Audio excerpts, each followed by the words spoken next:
everyone back to the Franchise Growth Show, the show where we talk with founders who are not just chasing scale, but chasing transferable value. And today we are talking to someone who's building a fast scaling franchise in one of the most overlooked markets in home services, siding. Alex is the CEO of idealsiding, North America's fastest growing siding company. In just a few years, he's gone from an idea to over 50 locations, all without warehouses, heavy infrastructure, or legacy baggage. So if you're a franchise buyer, operator, or growth stage founder looking for a playbook that actually scales, you want to hear this. First and foremost, Alex, thank you so much for being on. Thank you, Joe. Yeah, it's great to have to talk to you on this podcast. Absolutely. So let's go back a little bit, if you don't mind. Take us back to the beginning. What problem did you first see that led you to ultimately launching idealsiding? I was listening to Charlie Munger's interview, and he said, if you still have time in your life to tackle some big problem and you have, 10 years to spend on something or 20 years to spend on something, pick a big problem. And I was thinking about, what big problem do I know that exists in my life? And at that time I had a lead generation company that was supplying leads to a lot of siding companies. We probably had more leads than any other siding company in the industry. I knew a lot of owners of siding companies. I knew the market quite well. And I thought, well, the way I see this business is kind of obvious to me how it should be run. Maybe I'm wrong. Maybe it will not work. So I was thinking about it for a couple of years, and then one of my mentors told me, listen, you are in this industry, you understand it well. There are not that many people in the United States that know what you know and the skill set that you have. So you must do it. You don't have a choice. It is just, it is what it is. I tested it with one location in Vancouver. And then we opened, and everyone said, yeah, of course, Vancouver would work, but what about other places? So we tested it in Nanaimo, which is a small town, 200,000 population. It worked. Then we tested in Calgary, which was very devastated with the low oil prices. It worked. Then we tested Toronto, which is all brick, and everyone said, yeah, it will not work in Toronto, 100%. There are no people who are doing siding in Toronto. But I already was selling leads in Toronto, so I knew that there is demand. And the first year we launched in Toronto, we had over 1,000 requests, over 1,000 leads in the next 12 months. So the whole concept of, it would not work, we proved them wrong.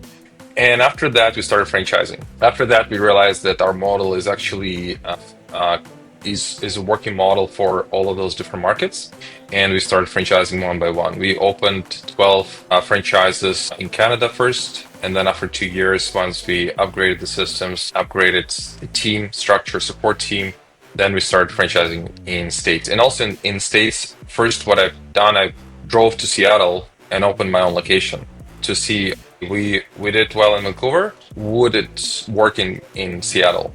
And we realized that Seattle is a much more competitive market. A lot of things are done a different way, but overall, it's not that much different that it would not work. So I wanted to be this guinea pig myself to see what can we do better and how it works.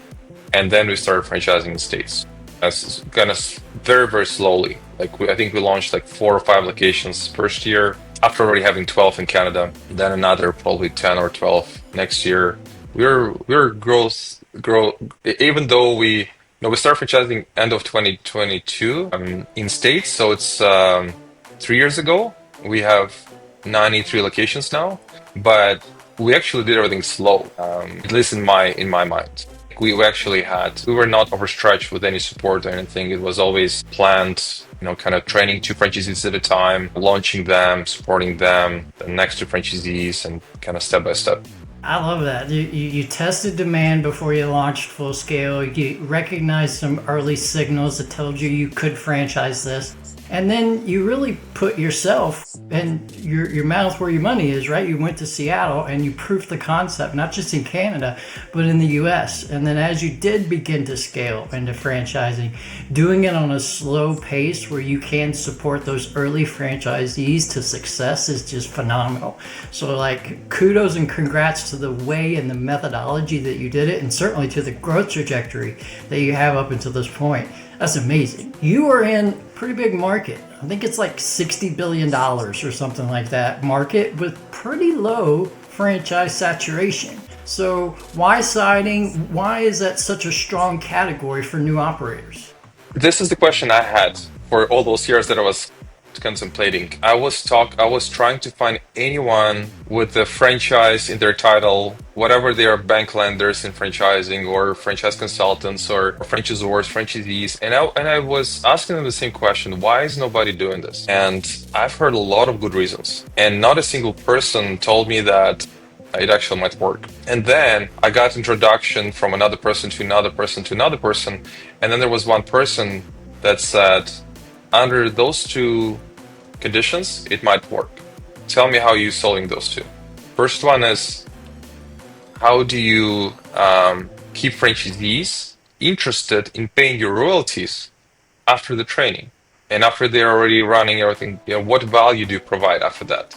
Great question. Everyone who wants to start a franchise, start with this question. Question number two was, how do you get coachable people in construction to be your franchisees? Great question, right? Not obvious one. Both of those are both great questions.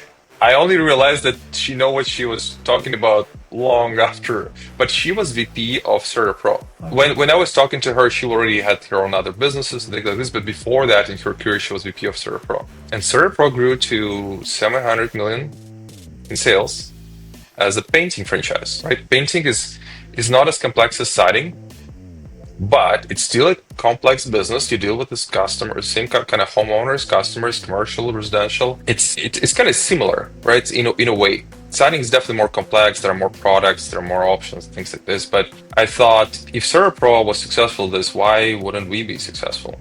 And there were a couple of more events in my life before that kind of led me to this path. One was that I was director at church, and one of our guys in church, he stopped tithing, and I was new to being director of church, so I went to him and say, hey man, why did you stop tithing? And he said, I just have really terrible financial situation.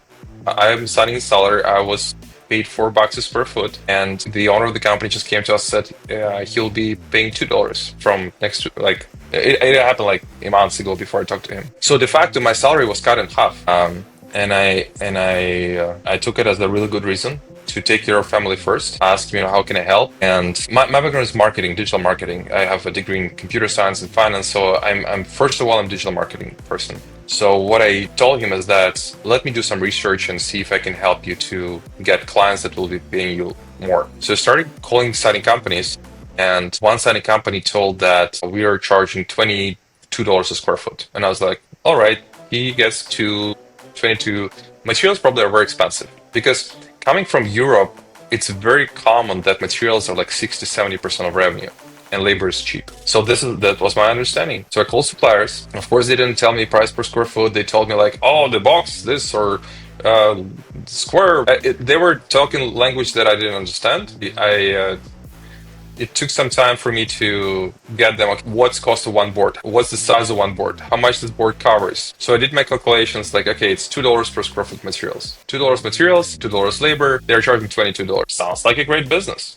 So I came to him and said, to this friend, and said, listen, I can find clients directly and they'll be coming to you, and you can charge $4 instead of $2. Or actually whatever amount you want. And he said, this, like, nobody knows you. This is not how it works. You will not get anyone. And I told him, well, we had different verticals at that time for marketing. So siding was just one of the verticals for me that I would just start. And we had the first client in 2 weeks since I talked to him. And I called him and said, let's go. Let's meet a client. He ended up pointing me to his kind of leader of the crew, the guy that has his own LLC, and he was more experienced. So I took his leader of the crew where my friend was working with, and with this leader of the crew, we went there. He didn't speak any English, so I was just working as a translator, but I didn't know what cream is, what software is. I didn't know anything about siding at all in terms of products. So that was pretty weird meeting, but we gave him price and he said, yeah, let's do it. And then he said, do you guys want to come in for tea, discuss, maybe styles of siding and everything? So we went home. We gave him price around $9 a square foot. We kind of calculated that will be a really good price. And he, poured us tea and said, I like you guys. You look professional because this crew chief, he was like all the vast, all the equipment, big truck, and I was just smiling and being nice and talking to him. So he liked this combination, and he said the only thing I'm concerned about is that you're half price of everyone else. And I told him, what if we don't take deposit from you? And he's like, then you got a deal. So this is how we started having no deposit policy in our company. Second event that happened was there was a local company in Vancouver that took $2.5 million of deposits from clients and closed the door. And the rumors were that the owners of the company bought 2 brand new homes and 2 brand new cars, and through the bankruptcy, you are not allowed to take it from them. So they just, that was the situation. And I was thinking about those homeowners that there was very little way for them to get this money back. So I thought, maybe it's just Vancouver. And then I started doing research about different cities in the US, and I realized that that's happening everywhere. I'll give you an example now. A few weeks ago, the company that was doing close to 400 million doing roofing and siding went bankrupt. They had multiple locations. The company was called Renova. What happened to all those people that were doing all those projects, all those homeowners? SOL, probably. So yeah, so those were kind of main reasons that led me to see what if I can build a reliable brand and give an option to homeowners to have this reliable, well-known company that if there's something going on that they don't like, they can always escalate, they can always call, the 100 number and get it addressed.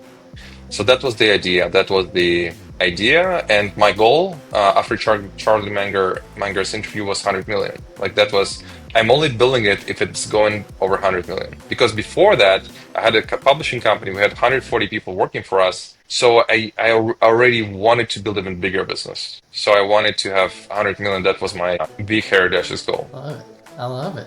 Yeah, so I've talked with a bunch of people that have created franchise brands or founders of franchise brands, but most of them, if I'm honest, need something. They need warehouses, they need inventory, they need a storefront, they need something in order to execute, right? But you didn't. So walk us through how that business actually works and what the day in the life of a franchisee looks like. This is a great question because when I was selling leads to siding companies, of course I wanted to sell more. Right? And I was coaching them and helping them how to grow and scale a business. And what I've noticed that the companies that reach the between 5 and 10 million range, they go bankrupt or they lose a lot of revenue. The way it works is they build up overhead. They're like, oh, we are a great company. We'll do company cars. Then we will do warehouse. Then we'll do a showroom. Then we'll put some nice equipment in the showroom. Typically start breaking at the point where they say, now we need a marketing department. Now we want our marketing person, or we hire agency, and then agency comes in and says, you need to use the software. It will cost you 50,000 for the software, and it will cost you this and this and this. And then you need to have a proper CRM. That was, right now I think the problem with all the tech stack is not as big as when I was starting, but you still have a lot of expensive people that you hire when you're going from this 2 million to 10 million mark, or at least know exactly how to work with those different vendors. And what happens is those companies get a lot of overhead. They want to pay their people well, which is great. But what happens is their nets start dropping. When their nets start dropping, their shareholders look at it as like, no, we're established great company. We need to charge more. So they raise pricing. They lose market share. They lose market share, the top salespeople leave. The top salespeople leave, that's the end of the company. And it was a cycle that I've experienced a few times, and I was like, how do I fix it? So this is where I came up with this idea of how we can scale down to bare minimum life, like family expenses of franchisee, that we can turn off marketing completely. There are no employees. There's no warehouse, no equipment, no loans. It's your mortgage payments, your food on table. If we hit another COVID lockdown or whatever, earthquake happens, war happens, whatever it is, we can scale down to bare minimum where you are not losing money every month. Because the guys that I was talking with when I was starting, they had multiple Anytime Fitnesses. And during 2020, this is where we were starting to franchise our Canadian side. They told me, "Oh, we are losing 15,000 every month in every gym on rent."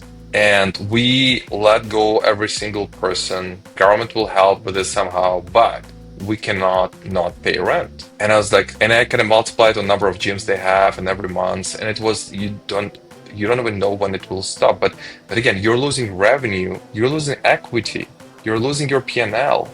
You're losing all the people that worked for you that just started working somewhere else, and you're also losing 15,000 a month. And I was thinking, how do we build it the way that we can scale down, but we can scale up? We can scale to over 2 million in revenue within 4 months. So within 4 months, you would have a team that is capable of doing 2 million a year. And that was our idea on how to do it. And if you have multiple locations, you just multiply those teams. So it's I could probably talk about it for hours, but because I saw that there is this catch in home services between 4 and 8 million that companies struggle to go through, I was looking at how do we build it to scale to that size without losing momentum. And this is where actually franchising works really well. We can centralize a lot of those expensive things, and then locally you don't have admin person, you don't have an office because you don't need to. Exactly, you don't need to. And there are so many correlations and crossovers in what you just said, and literally the clients that I talk to every single day, vast majority of them are stuck in exactly what you're talking about, 2 to 10 million. They have a certain set of problems that they can't just seem to get over because either they've overcompensated or they've undercompensated somewhere. And what I try to get them to realize is you have this set of problems right now. But if we're able to get through those and you get your revenue to 15 million, you're going to have this new set of problems. Do you want to call me again in 9 months, or do you want to go ahead and fix those also? And so you do have to kind of be able to scale up, scale down, to your point, and be able to go down to bare minimum if COVID happens or something else, but then be able to scale up and scale up quickly. And the fact that you're doing it through duplication and multiplication of people across territories or locations is like genius. So again, kudos to you. That it's literally what I talk about every single day. So we got a lot of synergy going on here. That's amazing. When it comes to the franchise space, especially in America, I know it's fairly well regulated. There's some stuff that we can share pre-NDA, and there's some stuff we have to wait until after that thing is signed, right? So without getting into NDA requirements and that kind of stuff, can you give our listeners just like a broad range of what a typical investment would be if they wanted to look into your franchise, what kind of revenue lift that they're looking at in maybe year one or something to that, just to give them some framework? So the typical investment that includes working capital is somewhere between 75 and 125,000. So we are on the slow end of franchising. I'm usually saying that the only franchise that is less expensive for all-in, not just franchise fee, but all-in investment is probably commercial cleaning when you're not master franchisee, but the regular franchisee when you clean yourself. If you don't want to clean yourself, we are next best thing in terms of if you go on the list from least expensive to most expensive. But which brought us a lot of candidates, of course, but we are very, very, very selective on who we choose because our owner's discretionary profit is 232,000.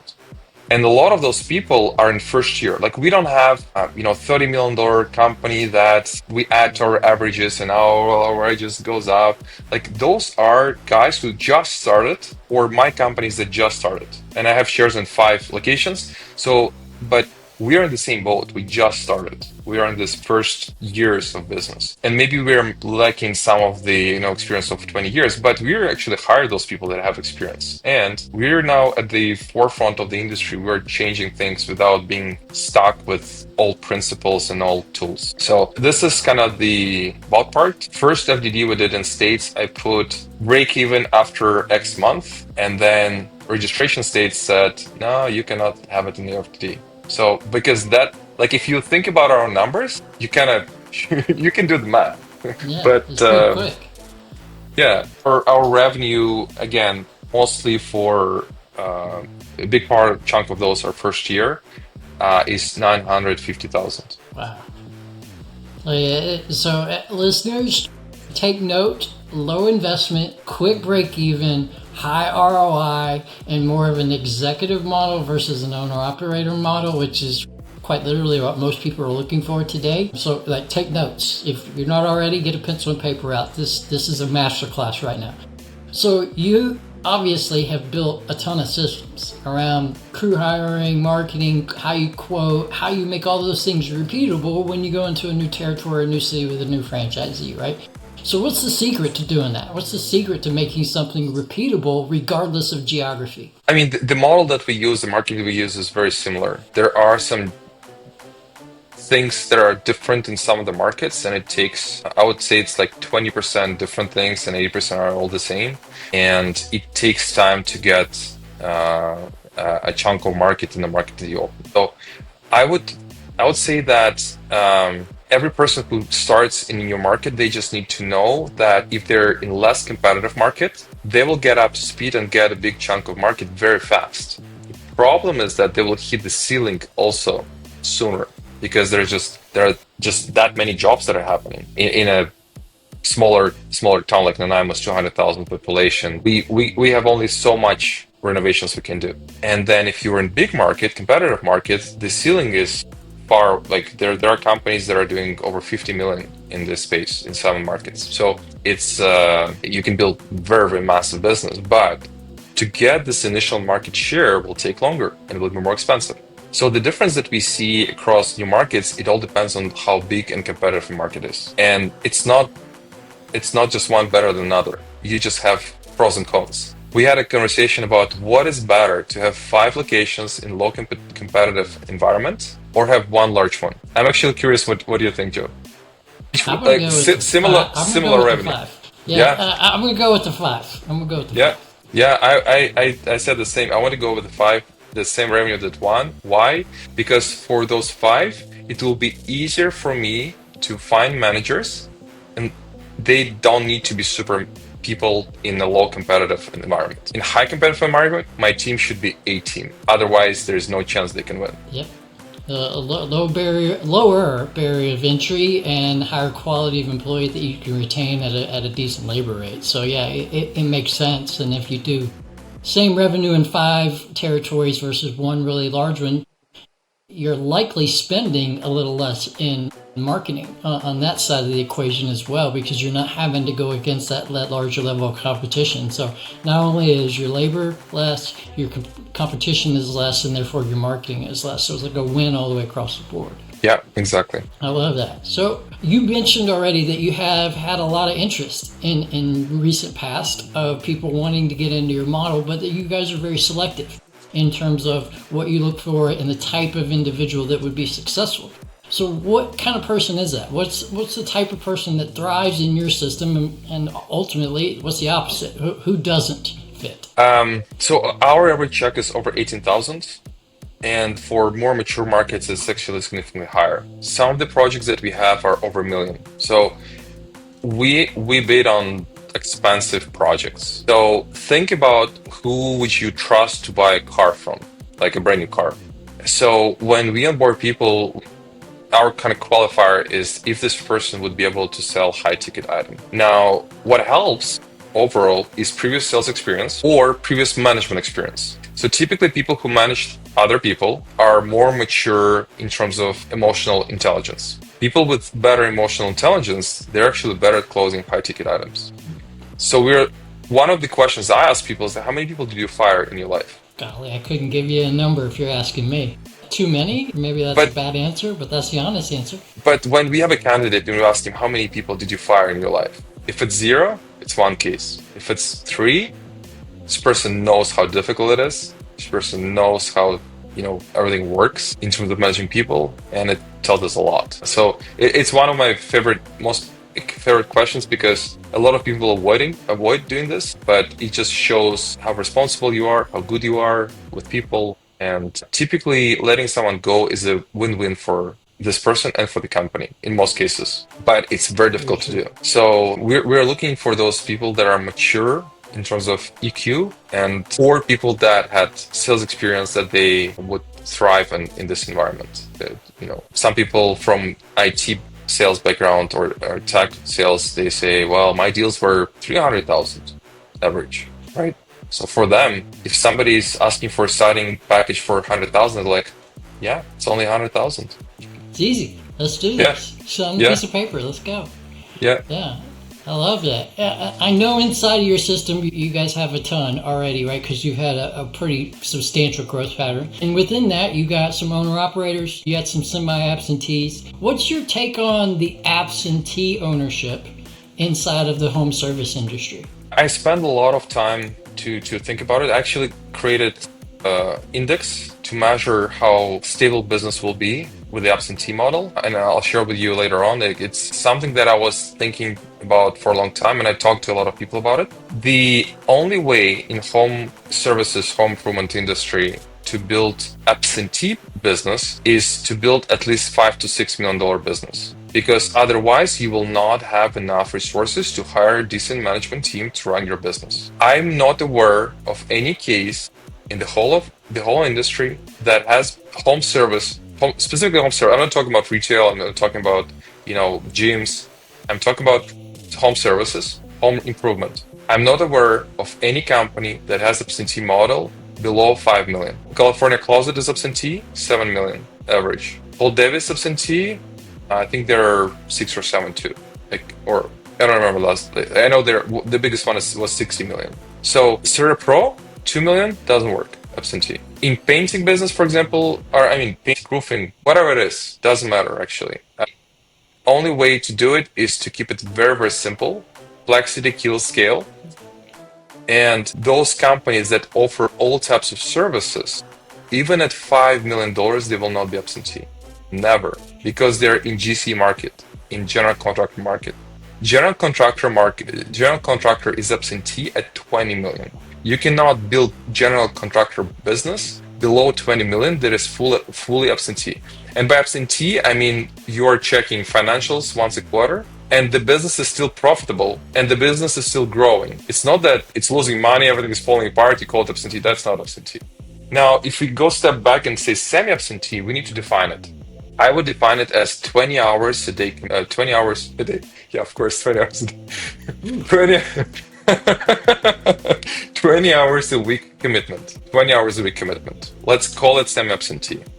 How do we achieve it in ideal setting? Well, you need to have full-time salesperson and full-time operations to run your business. Then with 20 hours, you can help both of them, you can lead both of them. And one is taking all the appointments, another one is running all the construction jobs. You're limited in terms of how much they can execute, buy, sell and execute, but it can get you to about 1.5, 2 million, and you're 20 hours. This is how we build it and planned it. So if you look at any other businesses, again, to be 20 hours, I don't think you can do it without business doing 1.5 million. Now, how to get to this 1.5 or 2 million? Well, it actually takes a lot of work. People don't understand. When somebody builds $7 million business and they franchise it and they say, hey, do it. Going to 7 million is very easy. It's not. It's very, very, very difficult. So when we were pitching, we were like, our location is doing 1.5. We can show you how to get it to 1.5. We have no idea how to get it to 5 million. We'll show you to get it 1.5. What we can show you is how to build 3 of them with exactly the same model to 1.5 each. And we believe that we can outcompete the $5 million company with 3 that are doing 1.5 with the model that we created. Simplicity beats complexity all day long, every day. That's one of my strongest belief systems.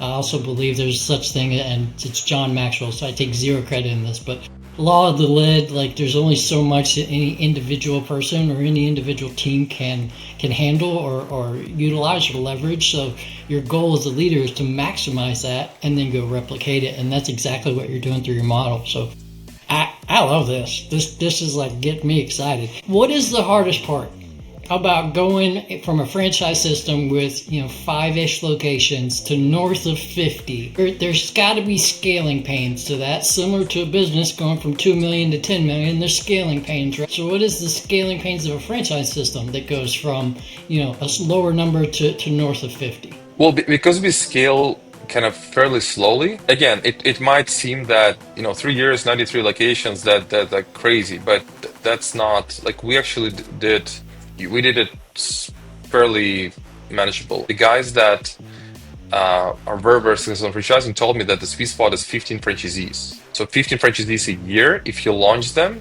this gives you enough growth, but you're not putting too much pressure on your systems and your support team. So this is where after 30 years of doing franchising, this is where they saw the sweet spot. So we tried to follow the same suit. Maybe we grew a little bit faster in some years. I think the first 5 franchisees were the most difficult. I think 5 to 50 was easier than 0 to 5. That makes sense, because if you apply that to a business, it's very similar, right? Yeah. Why? Because we were able to hire great people, and they helped me to build this business further. Plus, we already had 5 successful people that propelled it further.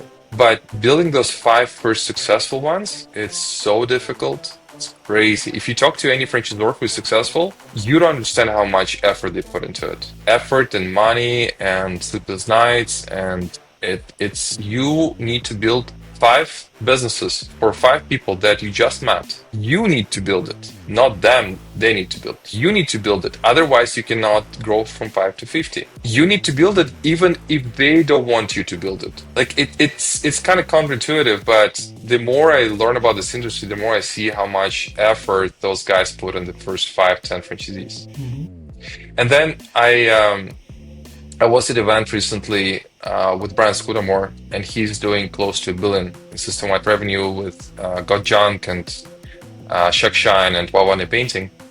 And he told from stage or panel where he was that going from 100 million to $1 billion was significantly less difficult than going from 0 to 1 million. And he said, I have such a great team members that they do some projects that I'm just not aware of. I show up there and they tell me about things that we did that I didn't know we did. And the company, they want to grow to 5 billion now. So his point of view was that this 0 to 1 is impossible. 1 to 10 is extremely difficult. 10 to 100 is very difficult. 100 to 1 billion, if your business model allows to get there, is actually easier. That makes total sense.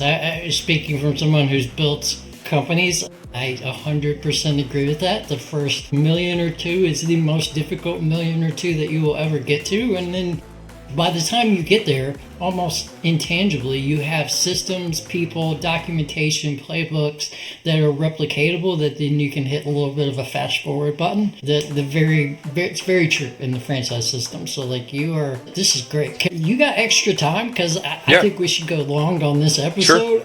Yeah. Because I think you're just giving an awful lot of nuggets that our audience is going to really want to dive in further into.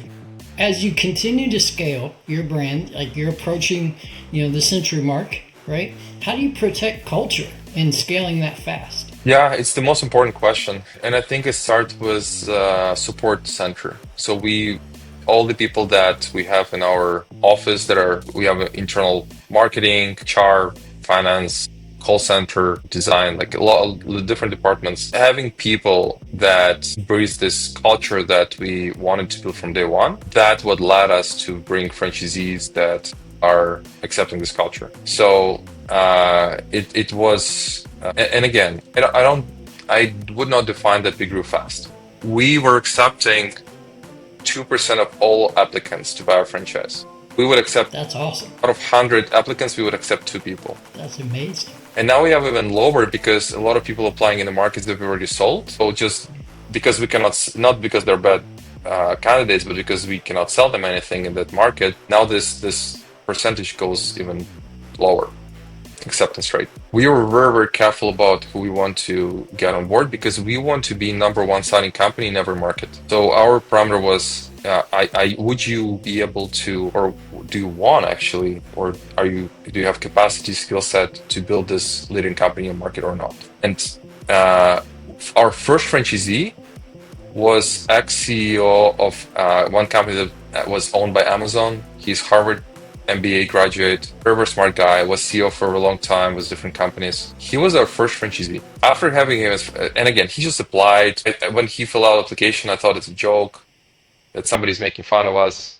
Then I called him and I was like, no, because he put how much salary he made, and I was like, I don't understand, like it must be a joke. So he was our first franchisee, and after he joined, we thought, if we get franchisees who are not as good, how would we keep the bar that high? So he kind of set the bar so high that we just were forced to follow it. And I don't know how it happened, to be honest with you. It just happened. But half of our franchisees are MBA, the other half are some type of business experience, and if they're neither of those two, they have something else that is very unique in terms of character, in terms of skill set. But we want to dive in more into multi-unit renovations where the projects are like our largest project is 3.7 million. One project. Like seemed crazy to me. And I talked to Surf Pro and they said our largest project was 100 million. I was like, all right. We have room to grow. Yeah.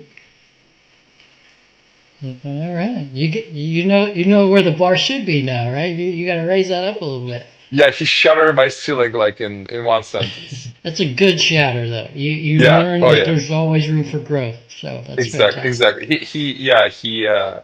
He helped me to remove some of my limiting beliefs. I love it. I love it. We could keep talking for hours. There's so many correlations between what you're doing and your business to some of the past experience that I have, specifically in landscaping. There's an awful lot of correlations and connections that could be made there. We could go on for hours, and maybe we should, but for the sake of the audience, because I know a good chunk of the people that listen into this are people that are interested in becoming an entrepreneur, and navigating a franchise is a good option for them. The opposite end is also true in terms of the audience, where there are people who already have a somewhat successful business today and are trying to determine if they should turn that business into a franchise. So if we could just pivot slightly to more like a founder reflection type moment to help that type of or that portion of the audience. If you don't mind sharing, looking back, what's one decision that you made early on that helped change everything for you in your career and everything you've been able to accomplish since then? I think one thing that helped us the most was to surround ourselves with the really good consultants and team members. And again, it took a lot of risk taking to pay people that with money that you don't have yet. So I was all in on this. I took a lot of my savings. I borrowed money from my parents. I took on a investor early on, and it still wasn't enough. I didn't know that building franchisor right now is over $2 million. You need $2 million to build a successful franchisor. Whoever tells you otherwise didn't build franchisor, or they did it in the 80s. But right now it's so difficult, and most of it goes into salaries of people that are supporting your franchisees. Yep. It's so important. Without it, you will not build franchisor. So one of the things that I would, as an advice that I would give myself before I started, is that your reason to build franchisor shouldn't be monetary, shouldn't be money, because this is an extremely difficult business to be a franchisor.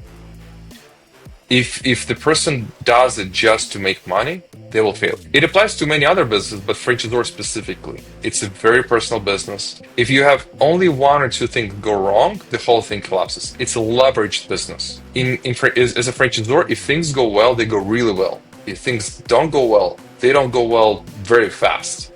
Yep. So you need to have your why should be much beyond the any funds. Like when I was thinking about building a business, I was thinking I don't want homeowners to be left 20,000 deposit that they gave to a company. The company disappeared.